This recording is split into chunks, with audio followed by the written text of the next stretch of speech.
हर बंदा generic medicine नहीं लेना चाहता, मतलब थोड़ी बहुत ही अगर प्रॉस्पेरिटी अगर बंदे में होती है ना, वो बोलता है कि मेरे को कंपनी की दवाई चाहिए।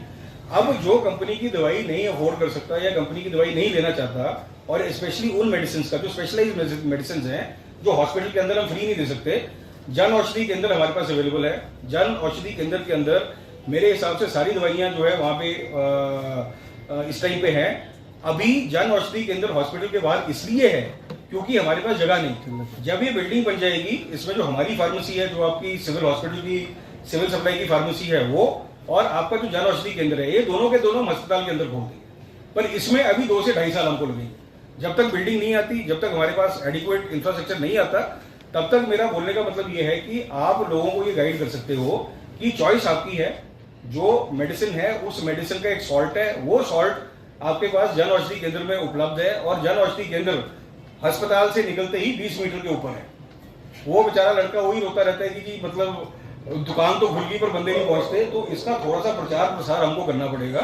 मतलब बीडीओ साहब, आपके ब्लॉक में जो भी लोग आते हैं, ये आप मतलब जितने भी आपके लोग हैं, आपके आशा वर्कर्स हैं, आपके आशा वर्कर्स तो खैर उधर नहीं आती, पर जितने भी जो हमारा स्टाफ है, एक बार उनके थ्रू आप एक बार अगर ये बोलना स्टार्ट कर दें, तो ये जो महंगी मेडिसिन स्पेशली जो अस्पताल के अंदर अवेलेबल नहीं है, उसका काउंटर भी हमारे पास जो है जन औषधि केंद्र से मिल जाता है।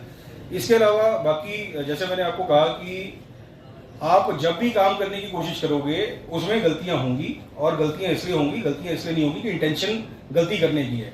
गलतियां इसलिए होंगी क्योंकि काम जो आप कर रहे हो, ये हो सकता है इस क्वांटिटी में ये काम पहले ना हुआ हो, ठीक है। तो जैसे रश इतना हमने एक्सपेक्ट नहीं किया था, ना ही हमने एंटिसिपेट किया था। जब पता चला, हमने ओपीडी के कमरे बनाने स्टार्ट किए। अब ओपीडी के कमरे बन गए, अब लोगों के बैठने की जगह की हम कोशिश कर रहे हैं।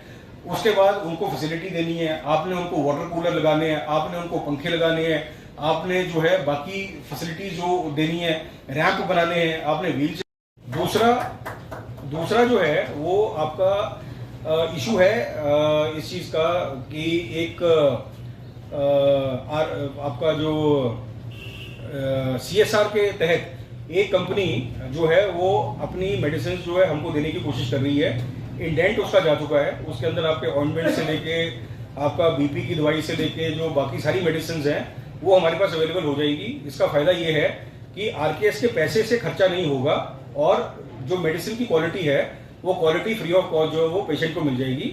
और हमारी कोशिश यही रहेगी कि जो मेडिकेशन है, जो दवाई अवेलेबल है, पर्ची जो है उसी दवाई की उसके लिए आए।